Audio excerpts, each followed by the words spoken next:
But hey, here's Marc Miller, the famous Marc Miller that accused everybody of racism. Ottawa's cutting immigration and has eased pressure on housing and labor. Man, if you had said that to Marc Miller like a year ago, he called you a racist if you would have said immigration has affected housing. He did it a couple of weeks ago, didn't he? I can't remember who he said was a racist then, but he likes to bring that out from time to time. But an updated immigration levels plan due to be tabled in Parliament today. It's going to be delayed until budget day. Imagine that. And that's from the immigration minister now, the Lina Diab, yesterday told MPs. And it's the first plan to be tabled since the Prime Minister said the system was broken. But if you dared say the system was broken under, Trudeau, Marc Miller would have called you a racist. It was just terrible planning, really, wasn't it? And it's a lot of people aren't convinced that this is going to fix it either.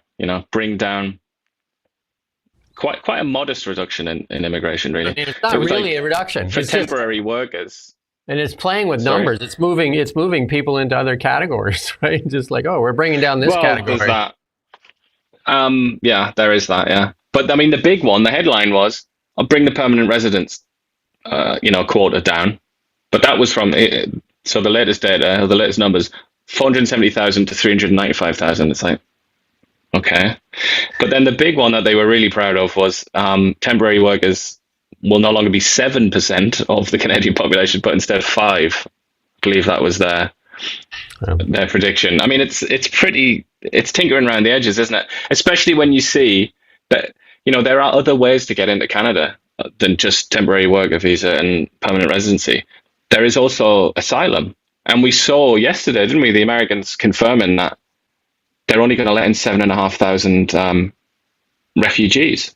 Is it this year or next year? But I think it's next year. 7,500, which is like a gigantic, it's like a 95% reduction or something. A lot of those refugees, we have to assume, are going to try and come to Canada.